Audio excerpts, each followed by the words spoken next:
Oi, gente, bom dia. Olá, bom dia. Mais de 8.000 mortes por Covid no Espírito Santo. Foram quase 70 óbitos em 24 horas. A mãe da pequena Isabela é uma das vítimas. A jovem morreu por complicações da Covid.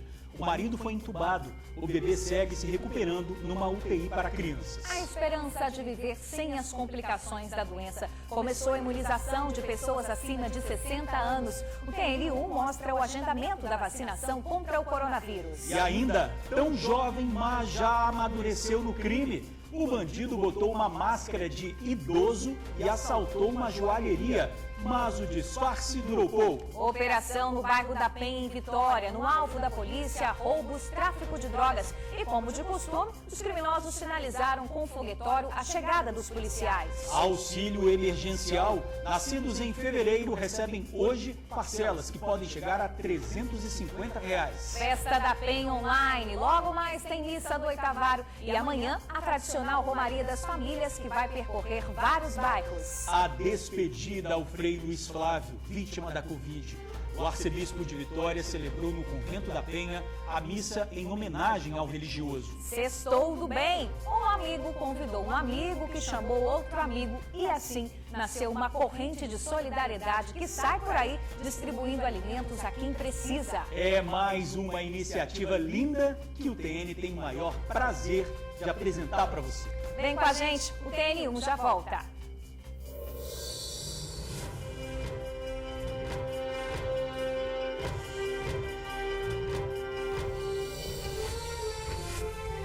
h 42 TN1 está de volta e a gente já começa mostrando a ousadia de bandidos. Presta atenção nessa imagem que já apareceu aqui atrás de mim. Parece um idoso, né? Quando a gente olha assim, cabelos brancos, está de óculos, mas não é não, viu? O homem que aparece aí nessa foto, na verdade, é um jovem assaltante. Ele usou o disfarce para tentar roubar uma loja de joias num shopping em Vila Velha.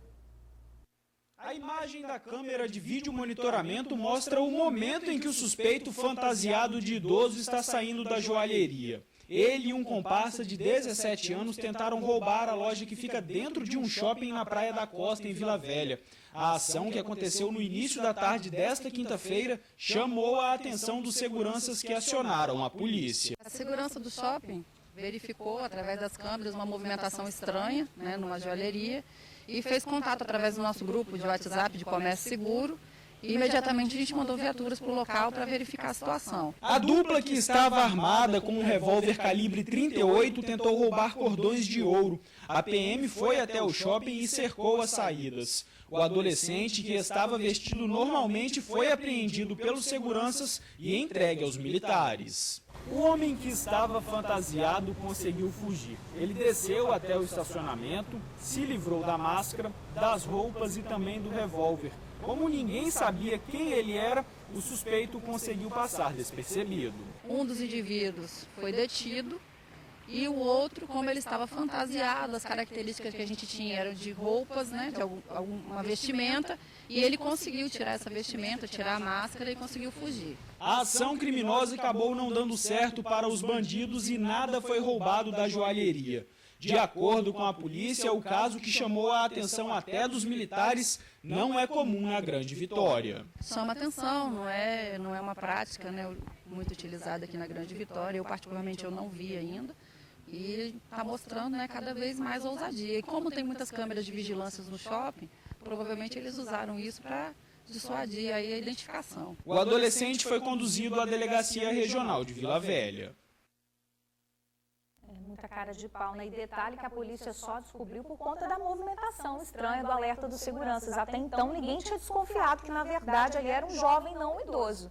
Pois é, impressionante. E a máscara também, o óculos, tivesse óculos claros, já ia estar na cara que era uma máscara. Ajudou a disfarçar, Mas com a máscara e o óculos, ajuda a disfarçar, Olha, o adolescente foi autuado em flagrante por ato infracional análogo ao crime de roubo qualificado por uso de arma de fogo e concurso de pessoas. Ele foi encaminhado ao CIASE e, segundo o suspeito, não foi localizado, que ajudou ali também ele, Conseguiu fugir, deixou a roupa para trás e fugiu. A gente continua em polícia, gente. Hora de chamar a repórter Suzy Faria, que acompanhou uma operação da Polícia Civil. Foi hoje cedo, no bairro da Penha, em Vitória. Suzy já está por aqui. Essa prisão, Suzy, essa operação terminou em algumas prisões e, entre elas, um dos líderes, o rei da contabilidade aí, da facção Trem Bala. Bom dia para você. Bom dia, George, bom dia, Bruna e também os amigos do TL. Exatamente, hoje um comboio saiu lá da DHPP, também com participação de policiais do DEIC, que é o Departamento Especializado em Investigação Criminal, que fica dentro da Divisão Patrimonial, para subir o Morro da Penha. Bem, o delegado Gabriel Monteiro, que participou dessa ação, me disse que um dos objetivos era localizar os envolvidos naquele atentado que aconteceu na última segunda-feira a um policial civil que voltava para casa ali no bairro Gurijica. O delegado Romualdo Gianordoli, que é o chefe da DHPP, me disse que eles estavam também ali para averiguar algumas denúncias anônimas que chegaram via 181. Enfim, eu fui lá para poder acompanhar essa operação e vocês vão ver agora nessa matéria como foi. Acompanhe aí. Policiais do Departamento Especializado de Investigações Criminais, o DEIC, da Divisão Patrimonial, e também da DHPP, saíram cedo em comboio. O alvo, o bairro da Penha. A operação, de acordo com o delegado-chefe da DHPP, seria para atender as demandas de denúncias que chegavam via 181. Como tráfico, armas e roubos naquele local. Inclusive, essa televisão foi recolhida por suspeita de ter sido furtada de um morador. Já é bastante conhecido aqui o tráfico pujante aqui do bairro da Penha, Bonfim, dessa região toda. Então a gente não pode ficar muito tempo aqui, precisamos fazer levantamentos, precisamos ir atrás de indivíduos que estão aqui foragidos da justiça. E foi nesse sentido, uma operação de rotina que nós queremos fazer sempre. Durante a investida dos policiais, muitos fogos. Eles indicavam para os traficantes onde os policiais estavam. Um dos fogueteiros acabou preso. É esse rapaz aí, de 18 anos. A operação também deteve outras 2 pessoas. Um adolescente de 14 anos e um jovem de 23 anos que tem mandado de prisão em aberto e que faria parte da diretoria do Trem Bala. De acordo com o delegado Romualdo Gianordoli, um dos 3 detidos faz parte da diretoria do Trem Bala. Seria Rodrigo Mateus, de 23 anos de idade, completados ontem. De acordo com o delegado, ele seria responsável pela parte financeira do Trem Bala, recolhendo dinheiro, fazendo pagamentos. E ainda, segundo o delegado, a prisão dele é extremamente importante nessa guerra contra essa facção que tem produzido bastante violência, não apenas aqui em Vitória, como em outros municípios da Grande Vitória. A operação, que reuniu 45 policiais do DEIC e DHPP, resultou ainda na apreensão de colete, carregadores de pistola, munição e drogas. Tem maconha, tem carregador, tem munições, tem, enfim, colete balístico, material para embalo de drogas, dinheiro, basicamente isso aí. Tá? Pois é, vocês imaginem que o objetivo da DHPP e do DEIC foi cumprir aí essa necessidade através das denúncias anônimas que chegaram até a polícia, inclusive dessa televisão que vocês viram, que teria sido furtada de um morador do próprio bairro. A gente acredita naquela lenda urbana que diz que dentro do bairro onde manda o tráfico, o roubo não pode acontecer. E como a gente viu aí, parece que é apenas uma lenda, já que o delegado apreendeu essa televisão que teria sido furtada da casa de um morador ali em cima. E outra coisa, uma atualização com relação a esse caso. Foi preso também um adolescente de 17 anos que tinha um mandado de prisão em aberto. A forma como ele foi detido foi até interessante. Um policial chegou para contar que eles estavam na operação e 3 rapazes sentados numa calçada riam e debochavam deles, dos policiais. Os policiais então colocaram os 3 na parede para averiguar a situação de cada um. E acabaram descobrindo que um deles, esse de 17 anos de idade, tinha mandado de prisão em aberto e por isso foi detido. Ou seja, não se deve rir da polícia, não é verdade, George e Bruna? Mas com certeza, né? A polícia está ali fazendo o trabalho dela, né, Bruno? Com certeza, se deram mal. Ô, Suzy, vamos voltar a falar desse assaltante, né, mascarado, que se vestiu de idoso para assaltar uma joalheria no shopping na Praia da Costa, em Vila Velha. Na verdade, né, o que aparece mascarado ali conseguiu fugir, né, Suzy? A polícia não conseguiu pegá-lo, ele deixou a máscara para trás, a fantasia para trás e meteu o pé. Exatamente, ele conseguiu fugir ali pelo shopping porque todo mundo estava procurando por um velho de óculos, quando na verdade se descobriu que ele estava fantasiado. A pessoa que deu entrevista aí, a policial, disse que ela nunca viu um caso parecido com esse. Pode até já ter acontecido e ter tido aí a sua digamos assim, vitória, né? Eles podem ter conseguido atingir o objetivo, já que mascarados, como que você vai reconhecer se logo em seguida você tira a máscara e joga fora, né? A polícia está atrás dele. Agora, a dificuldade maior vai ser identificar quem é. É claro que com o comparsa preso, é mais fácil você chegar ao nome dessa pessoa e aí identificá-lo. Se isso não tivesse acontecido, vocês já imaginaram como que a polícia iria trabalhar com isso? Teria que revistar aí todas as câmeras do shopping para poder chegar a um denominador, né, a essa identificação desse rapaz. Agora, George e Bruna, eu gostaria de fazer uma observação, na verdade, inverter aí, fazer uma pergunta para o George. Se ele costuma sentir muitas saudades assim no dia a dia dele. Ah, com certeza. Depende de quê também, né? É isso que eu vou te perguntar. Saudade de quê, ô Suzy? Você vai sentir as saudades minhas, meu amigo, porque a partir de hoje eu entro em férias e só volto agora em maio, na segunda quinzena de maio. Ah, bem, viu? Então, quer dizer, guarda o coração aí, porque você vai sentir saudades minhas, viu?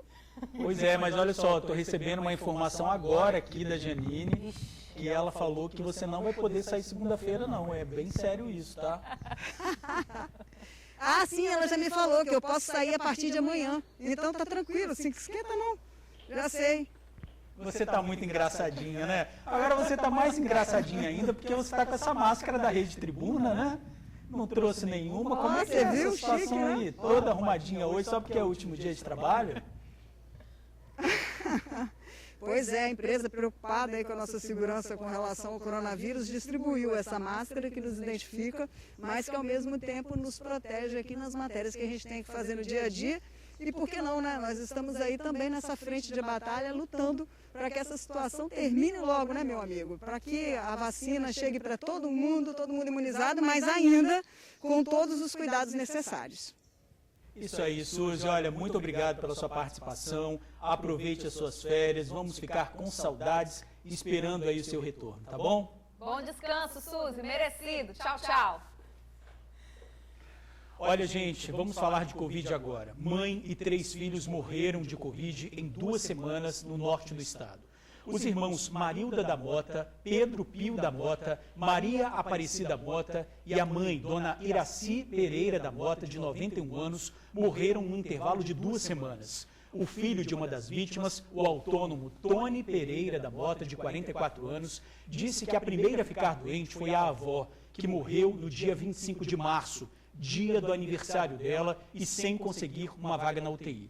Logo depois, Pedro, de 67 anos, também adoeceu e morreu um dia depois da mãe, sem saber da morte dela. A outra filha, a professora Marilda Pereira da Mota, de 69 anos, foi internada, entubada na UTI do Hospital Roberto Silvares, em São Mateus, mas também não resistiu e morreu no dia 5 de abril.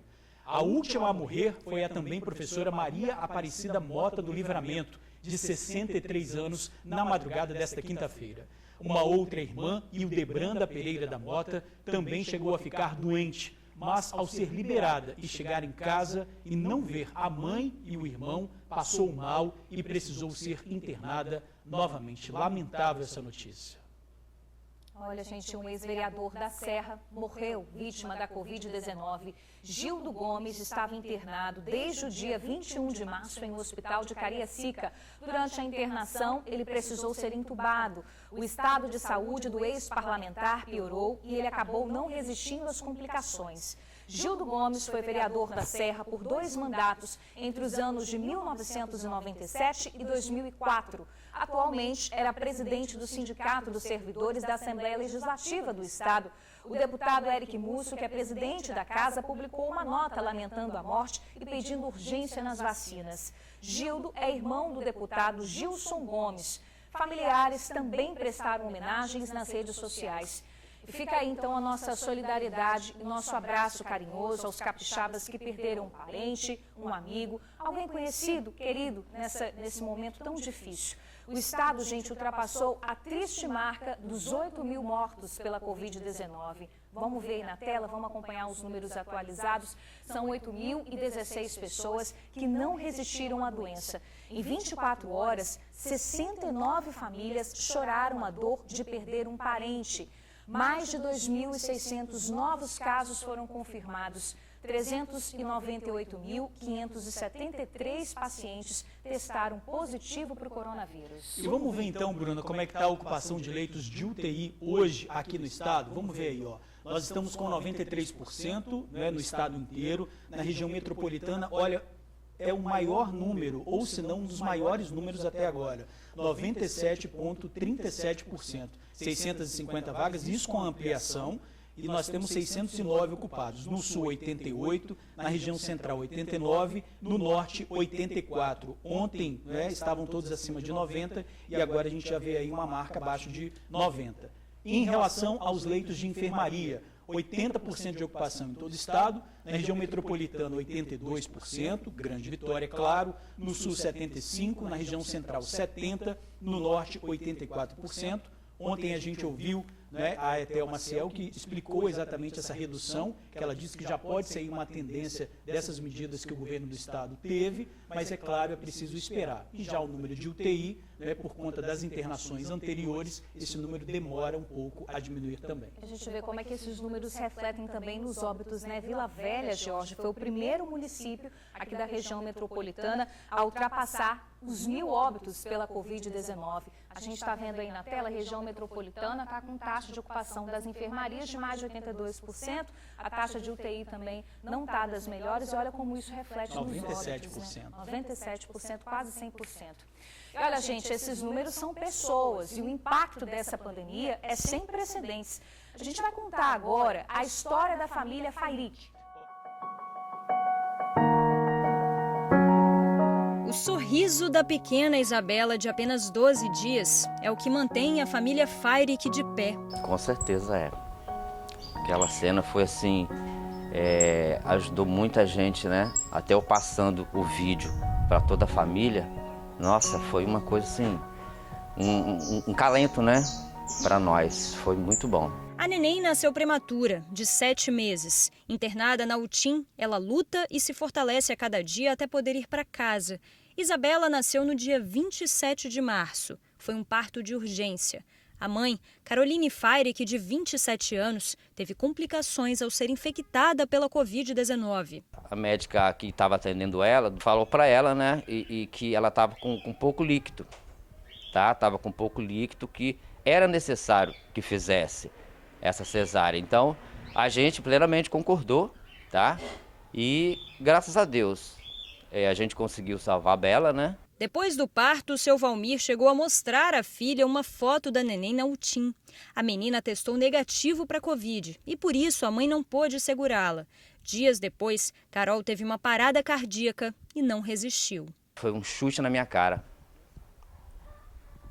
Na hora que eu ouvi, assim, eles me ligaram do hospital que eu atendi. Nossa, aí abriu um buraco. Abriu um buraco e eu caí dentro desse buraco. Foi duro, tá? Deus mesmo que me deu força para poder reagir e seguir em frente do que tinha que ser feito. Enquanto vivia o luto da perda tão precoce da filha e cuidava da neta internada na UTIM, o pai da pequena Isabela, o Ketley Pedro, de 33 anos, que também foi infectado, precisou ser entubado. A família se uniu para cuidar tanto da neném quanto do pai dela. Os dois seguem em recuperação. Ela está com 1,340 kg, mas assim, por ela estar na UTIM, ela está tendo o desenvolvimento normal e correto de uma criança prematura. E o pai, ele foi entubado no dia 31, que foi o dia que veio a Caroline ao óbito. Então ele foi entubado antes dela vir ao óbito. E assim, hoje nós temos uma boa notícia, que nós recebemos agora pela manhã, que ele está já respirando sem ajuda de nenhum aparelho, que ele foi desentubado ontem. E assim, hoje as nossas as nossas aflições, tudo vai se encaminhando, né? A família conta com a ajuda de amigos para comprar os itens essenciais que a menina precisa. A Carol, ela sempre conversava muito comigo e tal, e ela começou pelo mais caro, que foi o quê? O bercinho, a cômoda, o carrinho, o bebê conforto, algumas coisas que custavam um pouco mais alto, os valores, né? Então, assim, ela deixou as coisas mais básicas para o final. A gente estava conversando em fazer um chá de fralda virtual, só que não deu tempo. Porque, assim, foi tudo muito rápido. Então, assim, pegou a gente desprevenido. O alerta dos riscos da Covid-19 para as grávidas vem de especialistas. Estudos já comprovaram que as mamães têm mais chances de desenvolver casos mais graves da doença. De acordo com o painel Covid aqui do estado, até o momento, pelo menos 15 grávidas já morreram vítimas da Covid-19. Alguns casos nós mostramos aqui no TN, como o da publicitária Thaísa Souza, de 30 anos. Ela estava grávida e foi infectada pela Covid-19. Os médicos precisaram antecipar o parto do pequeno José, depois que a Thaísa teve o quadro agravado pela doença. Ela morreu dias depois do parto. Histórias que se cruzam pelos corredores dos hospitais. Bebês prematuros que já nascem enfrentando uma grande batalha na vida. Os pequenos grandes guerreiros são motivo de esperança para as famílias. Isabela, que significa consagrada a Deus, é o elo entre a dor da perda e a fé em dias melhores. Hoje fica um alerta para a gente que quanto mais cuidados, é melhor. Saber como usar máscara, tanto que a gente fica dentro de casa, a gente fica de máscara. Porque eu não peguei, graças a Deus, mas há 2 meses atrás eu perdi meu cunhado. Entendeu? Então, assim, nós sabemos que o vírus estava só na casa do vizinho, mas quando começou a chegar na nossa família, a gente viu que realmente é assim, e às vezes a gente só se cuida mediante a dor do outro.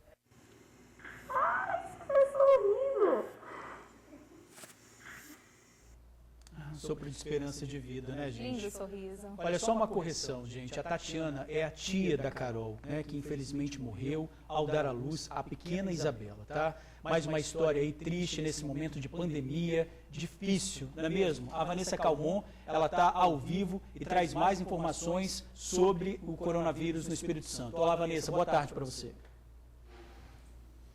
Ei, George, oi, Bruna, muito boa tarde para vocês, boa tarde para todo mundo que acompanha o TN1. Pois é, George, quando eu fiz essa matéria, né, hoje pela manhã, conheci a família Fairik, fui lá na casa deles para saber como é que eles estavam, ter informações também sobre a neném, sobre o pai dela, e de fato uma história muito triste, ao mesmo tempo muito emocionante, uma história de perda, mas também uma história de vida com o nascimento da Isabela. Mas o que mais me chamou a atenção nessa história, e que é também um alerta, é que o pai da Carol, ele disse o seguinte, que no início, né, a Carol começou apenas como se fosse uma coriza, o nariz um pouco entupido, e aí ela pensou, eu já tenho sinusite, né, eu tenho uma sinusite crônica, então provavelmente é isso. E aí ela ficou com esses sintomas alguns dias, até que de fato começou a aparecer uma gripe um pouco mais forte, com outros sintomas pelo corpo, cansaço, dor no corpo, um pouco de febre, e aí ela procurou um médico. Nisso que ela procurou um médico, ela fez o exame ficou pronto em cerca de 3 dias, saiu, e aí o exame deu positivo, e foi neste momento então que a Carol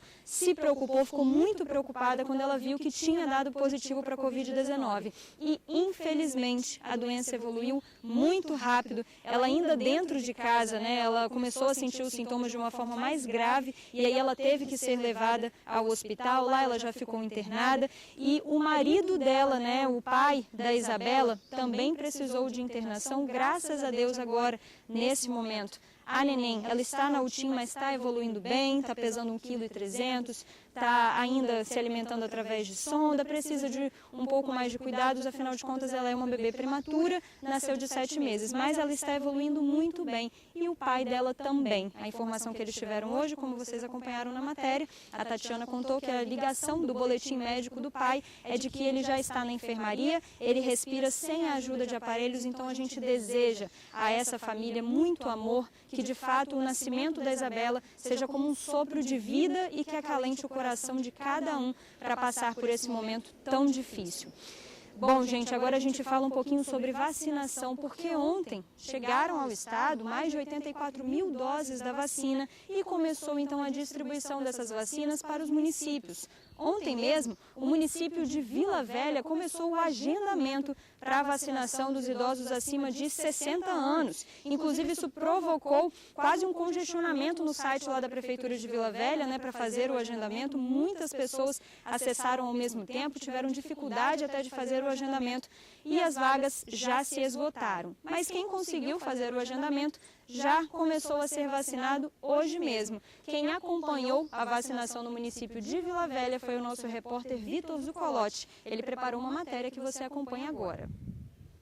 Mas de jeito nenhum que a filha vai deixar de registrar esse momento, né? Celular na mão e tá aí a imagem mais esperada. A dona Dulce tomando a primeira dose. E aí não deu pra segurar a emoção, né? Eu vou chorar. Emoção, né? Tá feliz? Muito. Muito feliz, né? Emoção de mãe e emoção da filha também. Com certeza, né? Porque nem todo mundo teve oportunidade de vacinar os pais, né? E eu tendo essa oportunidade de estar meu pai e minha mãe, pelo menos a primeira dose, Jesus abençoando a gente. O sinal que não faltou foram filhos acompanhando esse momento. O João Vitor já vai espalhar o vídeo para o grupo da família do seu Ricardo tomando a primeira dose. Eu fico mais aliviado em relação a, tipo assim, eu não vou levar as coisas para casa, sabe? Eu vou ficar, tipo assim, acabar de soltar até fogo. É bom, né? Não, tô feliz demais. Vamos ali, vai na segunda que vai ser boa, né? O seu Paulo César, que é fã do TN, teve 2 motivos para comemorar. Hoje ele tomou a primeira dose e hoje também é o aniversário dele. É a bênção de Deus. É uma bênção de Deus em frasco, em líquido e agulhada também, né? É um pouquinho, né? Um pouquinho. Não, vale a pena, vai, mas a filcada aqui foi...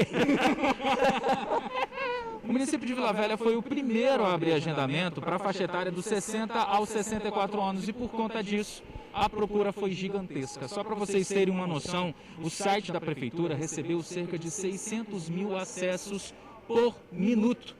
A vacinação foi agendada em 1h30, aí acabou todas as vagas. Mas não fica triste não, tem mais agendamento já a partir deste sábado. A gente não esperava esse tanto de gente querendo acessar o nosso site, até porque aqui Vila Velha tem 500 mil pessoas, né? Então várias pessoas de outros municípios tentaram fazer o agendamento, provavelmente conseguiram. A vacina é universal, não importa onde está, você pode se vacinar.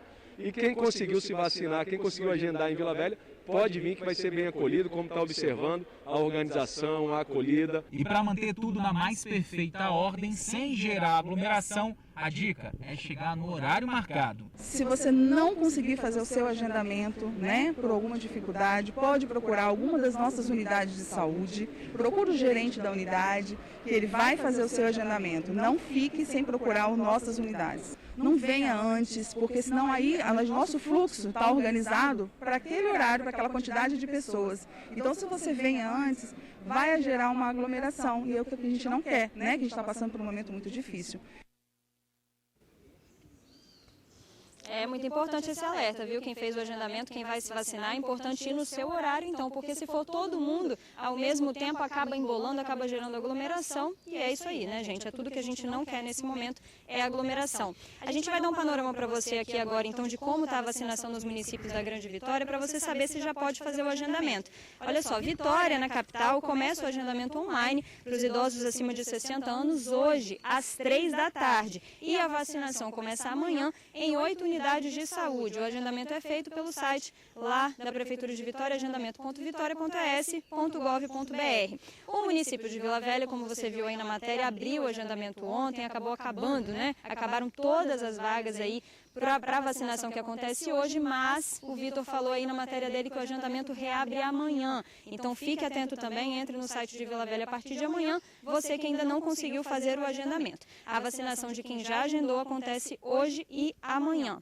Na Serra, a gente abriu o agendamento ontem para os idosos acima de 65 anos, mas o município ainda não sabe quando vai abrir a vacinação para os idosos acima de 60. O município ainda está esperando a disponibilização de novas doses. Em Cariacica, ontem foi aberto o agendamento para essa nova faixa etária acima de 60 anos, mas todas as vagas também já foram preenchidas. O município aguarda novas doses para que abra, então, novas vagas. Em Viana, semana, os idosos seguem sendo vacinados em casa, mas o município ainda não começou a vacinação dos idosos acima de 60 anos. O município aguarda a distribuição das novas doses. Lembrando, gente, que dessas mais de 84 mil doses que chegaram aqui no estado ontem, cerca de 7 mil serão destinadas também para a vacinação dos agentes de segurança pública. A gente mostrou essa semana que deu início, né? A vacinação desses profissionais, a vacinação continua e parte das doses que chegaram então serão destinadas à vacinação desse público. E assim que terminar a vacinação do público acima de 60 anos, né, que é o grande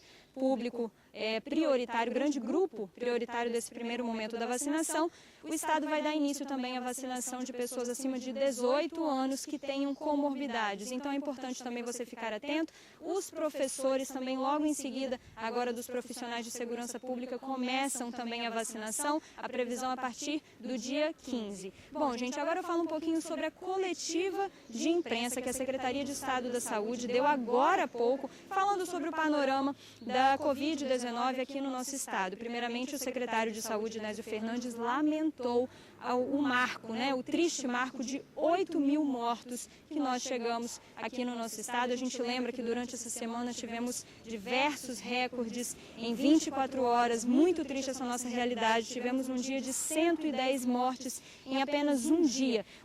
O secretário de Saúde lembrou que esse mês de abril ainda deve ser um mês muito crítico para a Covid-19 aqui no nosso estado, em relação ao número de casos e também em relação ao número de mortos, e que essa realidade só deve melhorar a partir aí do mês de maio.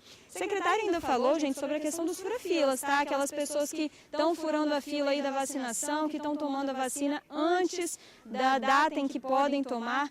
A Secretaria de Saúde está atenta a essas pessoas. A gente já mostrou que o Ministério Público já entrou, inclusive, com denúncias em relação a essas pessoas. Então, se você está cometendo esse tipo de crime, cuidado, tá? Porque a Secretaria de Saúde está em cima, sim. Inclusive, vai ter uma coletiva falando especificamente sobre essas denúncias e também a apuração desses fatos daqui a 10 dias. Bom, gente, eu fico então com essas informações. Hoje à noite, o governador do estado vai dar uma coletiva para falar sobre a questão do mapa de risco que a gente vive aqui no nosso estado, das medidas tomadas em relação ao mapa de risco. Nesse momento, o Grande Vitória está em risco extremo e o comércio, por exemplo, tem o funcionamento permitido apenas de quarta a sexta. Comércio de rua de 10 da manhã às 6 da tarde. E por falar em comércio, eu vou chamar para dividir a tela comigo aqui o nosso repórter Vitor Zucolotti, que está ao vivo no comércio de Laranjeiras. Vitor, meu amigo, muito boa tarde para você. Já aproveito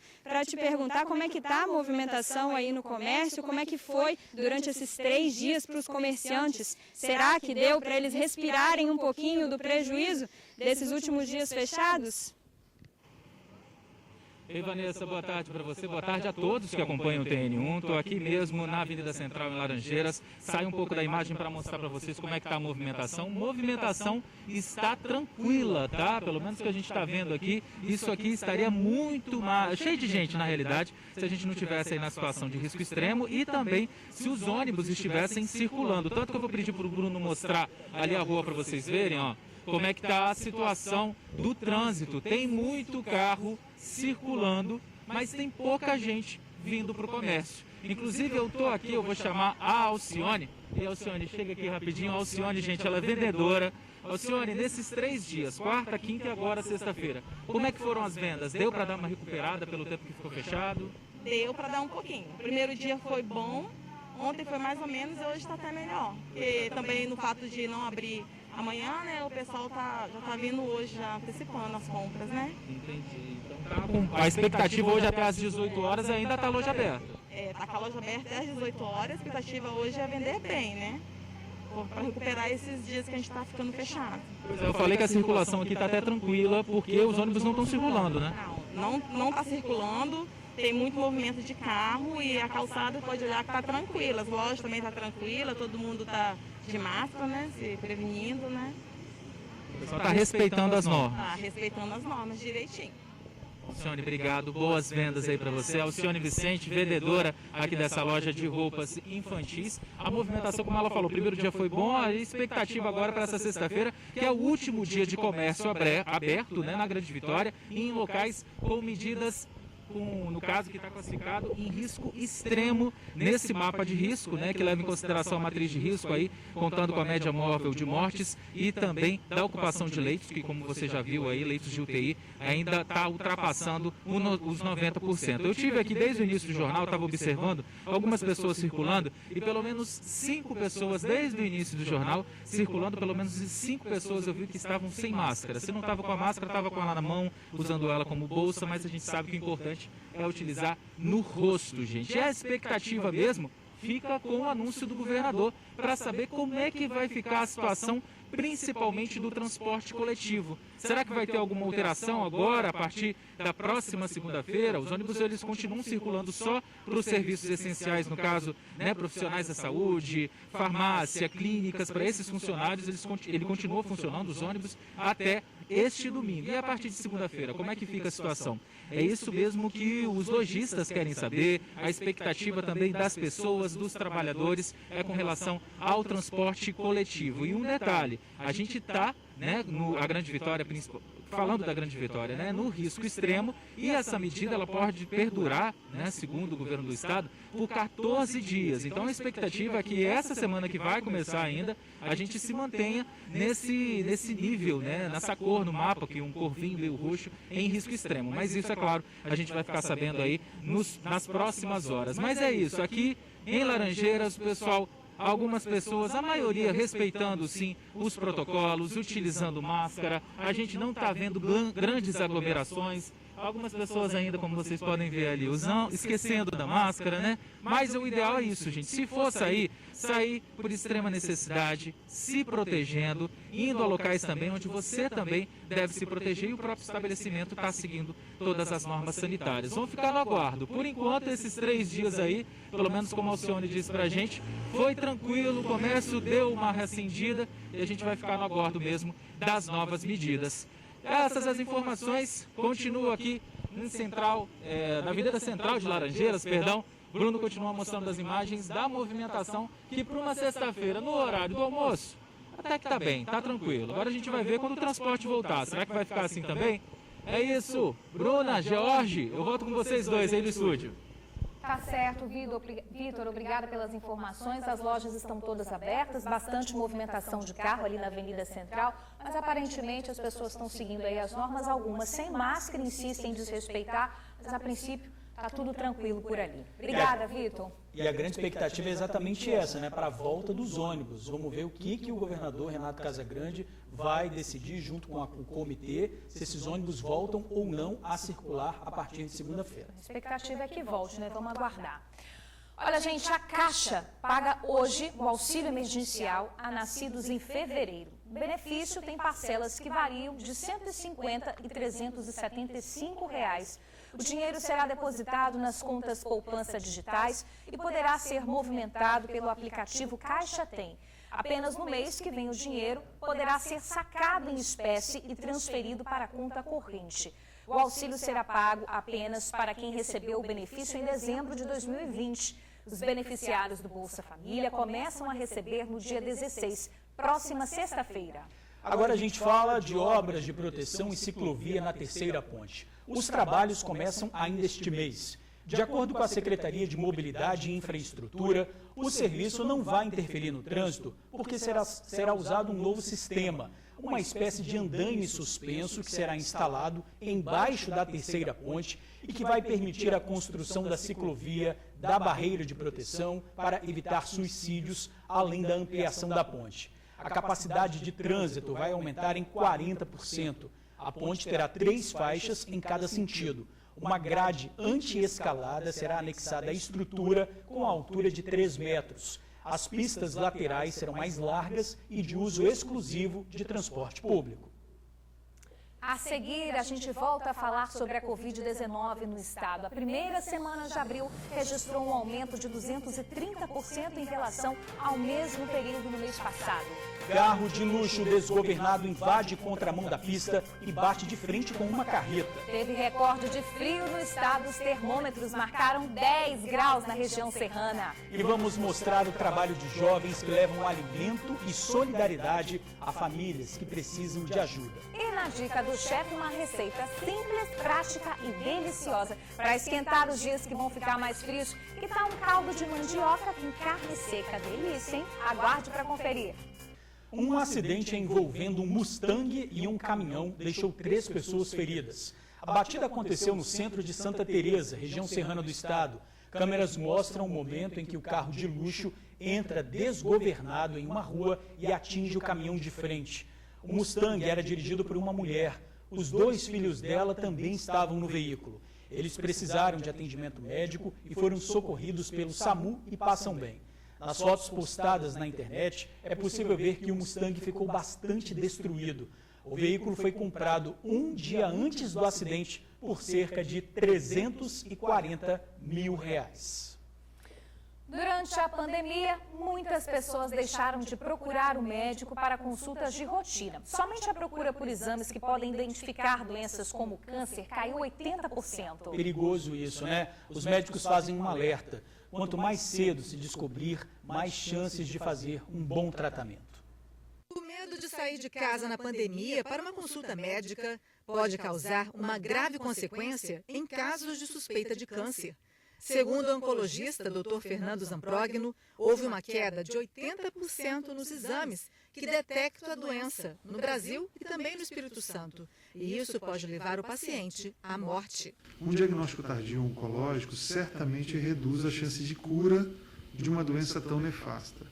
A gente fala de muitos tipos de câncer. Uma boa parte desses tipos não dá sintoma. Então a gente tem que fazer a busca ativa. Por exemplo, câncer de colo uterino, câncer de mama, câncer de pulmão, câncer de intestino. Precisam ter busca ativa sendo feita na população para que a gente reduza a incidência de tumores mais avançados. O alerta é reforçado no dia 8 de abril, data do Dia Mundial da Luta contra o Câncer. E o Dia Mundial da Luta contra o Câncer foi instituído justamente para nós sabermos a importância do tratamento precoce. Mas para isso, é importante procurar o médico, para que o profissional peça a biópsia, que demora em média 10 a 15 dias para ficar pronta. E assim, começar o tratamento imediatamente. Isso pode evitar mortes. Para você ter uma ideia, em todo o mundo, 8 milhões de pessoas morrem todo ano por causa da doença. E de acordo com a Organização Mundial de Saúde, em 2030, a doença pode causar a morte em 17 milhões de pessoas no mundo. Por isso que o diagnóstico precoce é tão importante. E a biópsia é um exame onde é retirada uma pequena parte do nódulo suspeito, em qualquer parte do corpo. Muitas vezes, o procedimento é realizado no consultório mesmo, ou durante uma cirurgia. O material é enviado ao laboratório para análise. Caso a doença seja detectada, o tratamento é iniciado. Sintomas que persistem têm que ser investigados. Eu tenho alguma coisa que desencadeia isso. Essa alguma coisa pode ser câncer, ou pode ser alguma outra doença, tanto infecciosa quanto não infecciosa. Por isso é tão importante procurar o médico de confiança. Os médicos, a maioria deles, não pararam agora. Seu Sebastião é um exemplo da importância do tratamento precoce. Há 3 anos, ele percebeu um caroço no pescoço e foi diagnosticado com a doença. É importante porque, através desse exame, aí o médico monta a tesoura, faz logo a biópsia para fazer o tratamento mais rápido. Dona Sélvia também trata um câncer. Ela sabe que o cuidado com a saúde pode salvar vidas. Aos 36 anos, eu fui diagnosticada com câncer de mama. E a partir desse momento, eu fui submetida a vários exames. Graças a Deus, eu fui atendida a tempo, fiz quimioterapia, radioterapia e a cirurgia também. E já estou há 2 anos em remissão. Pois é, ficou alerta, né? É importante sempre manter as consultas de rotina. Sexta-feira, 9 de abril. Veja os destaques do jornal A Tribuna. Ônibus devem voltar a partir de segunda-feira, diz governo. Na foto principal, homenagens na despedida ao Frei do Convento. 6.000 vagas de estágio com bolsa de até 1.855. Escolas pedem revisão de decreto para serem incluídas como serviço essencial. Manter a saúde mental na pandemia vira desafio nas famílias. E veja ainda na edição de hoje, sufoco até o último minuto para conseguir vaga na UFES. Veja quantas pessoas já se vacinaram em cada cidade. E no caderno AT2, polvo em várias versões.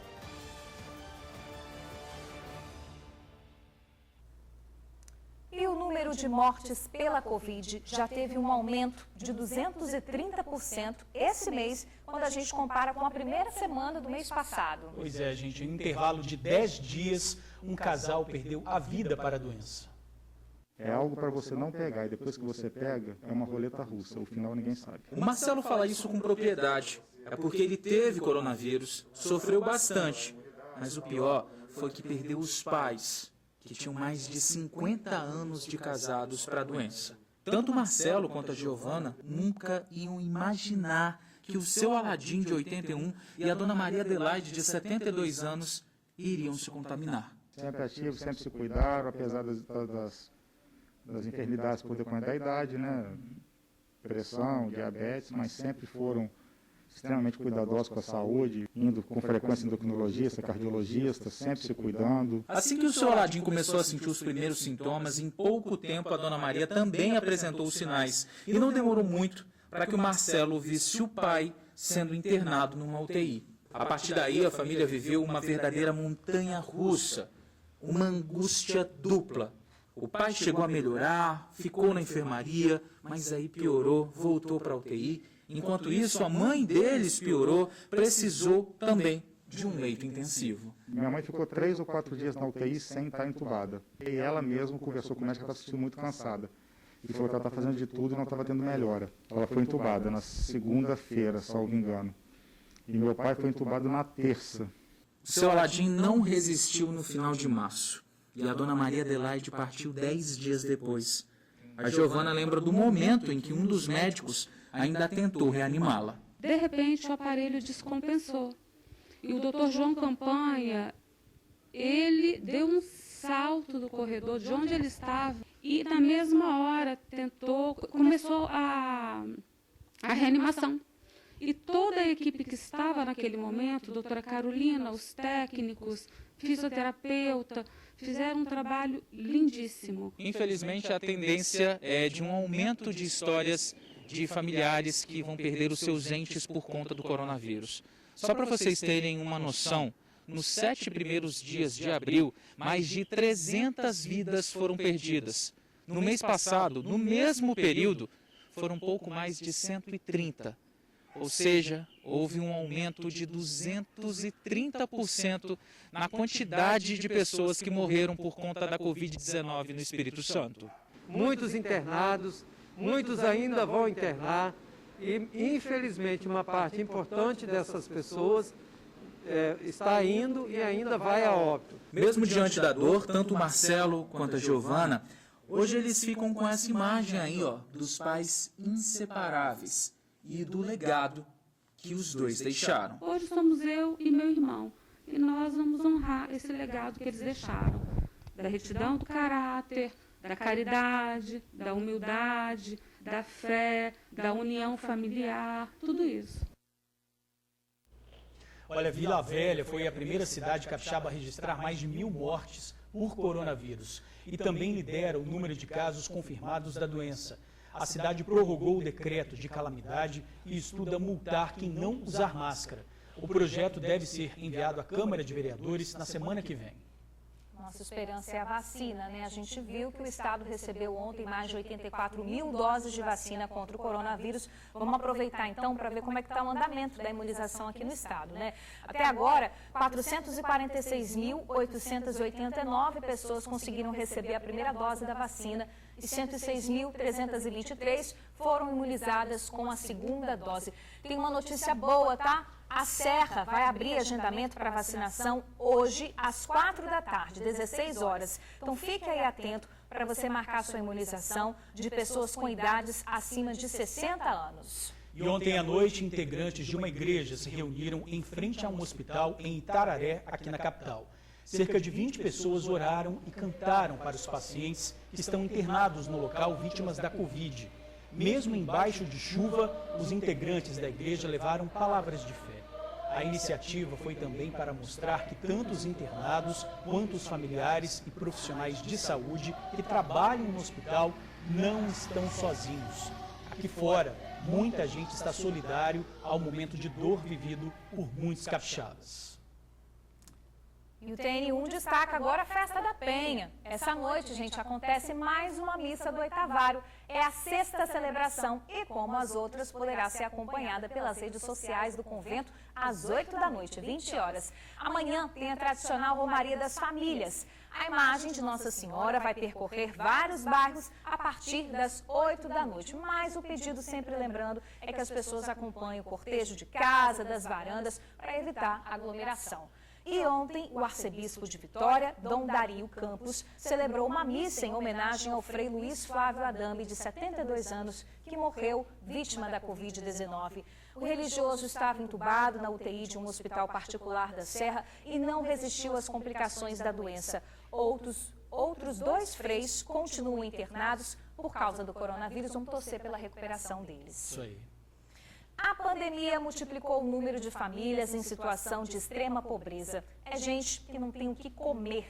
Hoje a nossa equipe conheceu uma comunidade de Vila Velha que sobrevive graças à solidariedade. Um grupo de amigos que formou uma corrente do bem.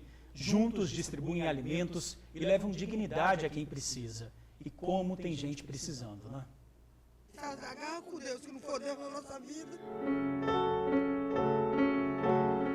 Eu nem falava que meu Deus me sustenta. Na hora que a gente acorda assim, não tem nem vontade de viver, sério. Tá pedindo força a Deus, só Ele. O que já era difícil, agora passou a ser quase que insuportável. Os pontos viciados de lixo viraram pontos de possibilidade de comida. É a sobrevivência na essência da palavra. Sem água, sem luz, sem esperança, sem fogão, sem dignidade. A dor da fome só não está latejando porque tem chegado ajuda de fora. Através da Ana, que a Ana me ajuda demais. Essa daqui é igual a mãe pra mim, que não fosse dela, a sociedade aí, ó, tava tudo sem cesta, sem o que comer. As pessoas têm que fazer o quê? Abraçar ela. Que é através dela que vem essa doação pra todo mundo.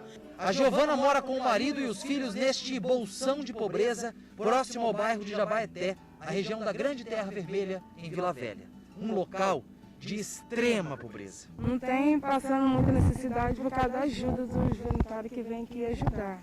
A Isabelle, as meninas, vêm aqui trazer ajuda para nós, para cesta base. Se não fosse eles, nós ia passar muita necessidade. Lembra da ajuda que vem de fora? Pois é, ela até deixa colorido o ambiente que tem cor de madeira velha. São os Amigos em Ação, uma tropa do bem que tem uma nobre missão: matar a fome. Para isso, usam também a corrente do bem. São elos e elos de esperança. O que a gente está vendo agora é surreal. São pessoas passando fome mesmo, sem ter o que comer, revirando lixo, desesperadas, entendeu? Está bem complicado. A gente até conseguia atender essas pessoas todas, porque era um número e esse número praticamente triplicou na pandemia. Nós estamos aí. A ajuda chega nos barracos e também na creche da região. A alegria aqui é ver cada ser humanozinho deste com a barriguinha cheia. Leite com Toddy. Tava gostoso o café? Tava muito ou pouco gostoso? Muito. Por conta das medidas sanitárias de segurança, essa creche aqui onde a gente está não está funcionando. Mas as refeições continuam a ser oferecidas por aqui. Todos os dias, 180 crianças fazem pelo menos 2 refeições aqui na creche. Se não fossem o leite, o biscoito, muitos deles passariam fome, porque não têm o que comer dentro de casa. Essa é a realidade, porque 80% das famílias muito estão sem trabalhar. Então, às vezes, não tem nem o que comer em casa. Aí, tendo um café da manhã e tendo uma janta, já ajuda as famílias a alimentar seus filhos. O projeto Amigos em Ação começou em 2018 com 12 voluntários e hoje tem 120. Muitos deles jovens.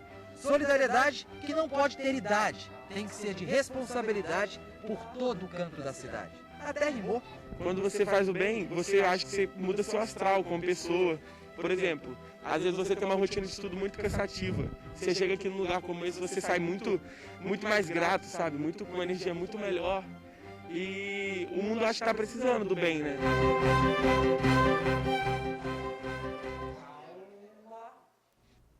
Pois é, a realidade aí triste de quase 200 mil famílias capixabas, né? E a gente pode ajudar você aí de casa, se puder e quiser também contribuir para que o projeto cresça ainda mais. É só entrar em contato pelo Instagram, @souamigoemação, @souamigoemação, ou pelo celular. O telefone é o 99316 9976, 99316 9976. E a semana se encerra com recorde de frio aqui no estado. Gente, o distrito de Aracê, em Domingos Martins, registrou a menor temperatura, apenas 10 graus, muito frio. E hoje também, no final de semana, o tempo deve permanecer assim, instável em quase todo o Espírito Santo. Hoje, inclusive, tem possibilidade de chuva rápida a qualquer hora do dia, apesar do sol estar brilhando aí na imagem, né? Na Grande Vitória, a temperatura mínima vai ser de 20 graus e máxima de 29. Nas áreas mais altas da região serrana, previsão de mais friozinho. Os termômetros podem chegar aí a 12 graus. E o sábado não vai ser muito diferente não, tá? Chove rápido durante a madrugada e amanhã entre Grande Vitória e também no litoral norte. Mas do jeito que o tempo tá meio doido, né, Bruno? Daqui a pouquinho esse céu azul aí fica totalmente com muitas nuvens e pode chover também, né? Está pegando a gente de surpresa. Com esse tempinho mais frio que está fazendo, principalmente de manhã, né, à noite, que tal um caldinho especial para o fim de semana? Gente, vocês já sabem que está chegando a hora da fome, né? As nossas chefes de hoje são irmãs. A Maria e a Ângela estão fazendo sucesso lá na pracinha do bairro Itaparica, em Vila Velha. Sucesso com o quê, gente? Com caldo de macaxeira e carne seca. Macaxeira é o famoso aipim nosso, né? Aipim, a gente chama de aipim. Exatamente, uma delícia. Agora na quarentena não dá para vender na praça, mas as entregas das meninas estão bombando. E o caldinho que elas preparam tem um segredinho que faz toda a diferença. Eu quero conhecer, hein? Bora? Vamos lá.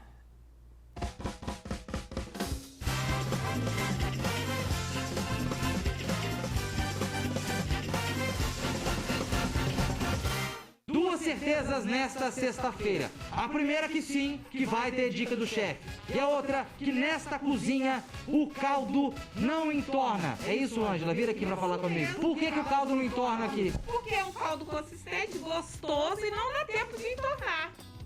Ah, entendi. E o caldo hoje é o prato, a iguaria que nós vamos ensinar você a fazer aqui na dica do chefe. Sim, é esse caldo que é uma grande novidade, que é o caldo de macaxeira com carne de sol. Para o caldo de hoje você vai precisar dos seguintes ingredientes. A receita é para 4 pessoas. 300 gramas de carne de sol, uma cebola média picada, 3 dentes de alho, um maço de cheiro verde, 500 gramas de aipim, 5 colheres de sopa e... Parou, porque agora vai entrar um ingrediente que é fundamental para esse caldo, né, Ângela? Sim, fundamental. Essa aqui é a tal de manteiga de garrafa? Sim, manteiga de garrafa. Esse aqui é o que dá o sabor, o tchan do caldo, tá? Esse aqui é o segredo que nós estamos revelando hoje. Ah, em casa não tem manteiga de garrafa, eu posso fazer com manteiga normal? Não vai ter o mesmo sabor que essa. Ah, eu não tenho manteiga normal, mas eu tenho azeite, posso fazer com azeite? Não vai ter o mesmo sabor que esse. Ingredientes separados, coloque numa panela a manteiga de garrafa, o alho sem sal e a cebola. E depois a carne de sol para cozinhar. Em outra panela, cozinhe também o aipim. Depois, insira a carne com os demais ingredientes na panela do aipim e deixe cozinhar mais um bocadinho. Ô, Valmaria, me diz o seguinte, a senhora já numa panela fez a carne, na outra o aipim. Agora você misturou os dois. E depois que mistura os dois, faz o quê? Tá vendo que você tá colocando aí uma salsinha? Depois de misturado, eu boto um pouquinho de salsinha, um pouquinho a gosto do freguês, né? E depois de colocado, dá uma fervidinha, desligo e o restante vai, quem quiser se serve mais um pouquinho com a salsa. O sal e a salsinha podem ser a gosto. E não é que o nosso caldo já está pronto? Por medidas de segurança, vou experimentar o caldo aqui no cantinho sozinho. Tirei minha máscara, mas estou aqui guardando a segurança das nossas personagens e também da nossa equipe. Então vamos experimentar para ver se esse caldo tá bom. Ai, que delícia!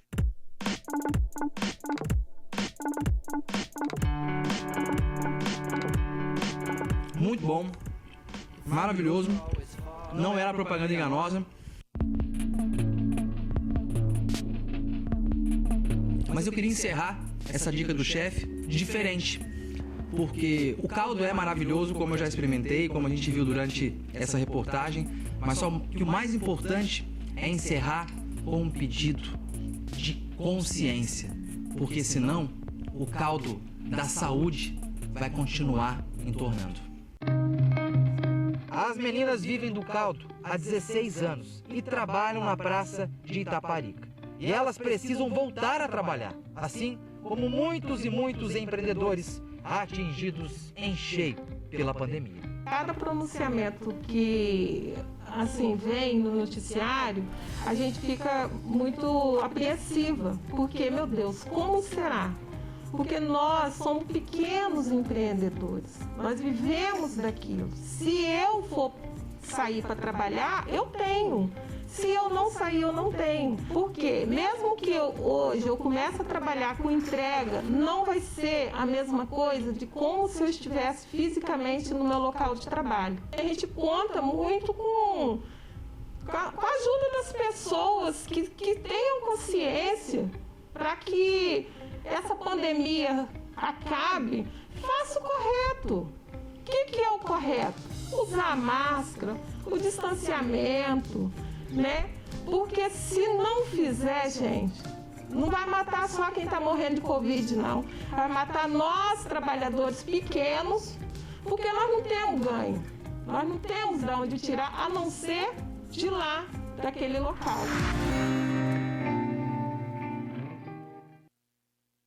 É isso aí, gostinho de caldo, de macaxeira, de carne seca e de consciência também, né? A gente vai torcer para daqui a pouquinho as meninas voltem ali a vender as delícias na praça. Jorge está até arriado, né? Levanta aí pra gente continuar, meu filho. Aqui, querendo pegar uma cumbuquinha daquela para comer agora, bicho. Aipim, macaxeira ou mandioca, tudo serve, né? Tudo serve, tudo uma serve. delícia. Você nem comeu, eu já estava arriado aí. Não dá pra Que pegar, maravilha, gente. Fome. E você pode seguir as meninas no Instagram, tá? Tá aparecendo aí na tua tela, é o @caldo_das_meninas. Elas não estão lá na pracinha por enquanto, mas estão fazendo, pode entregar em casa, pode ir lá buscar também com todas as medidas de segurança. Olha que delícia, gente, caldo. Eu quero. Até me perdi aqui. Tá Bora então. Acabar, né? Perdi 44. Tá bem. Beijo, gente. Estamos de folga amanhã, hein? Sextou. Valeu, gente. Obrigado pela companhia. Um ótimo fim de semana e consciência sempre, né? Tchau, galera. Tchau, tchau.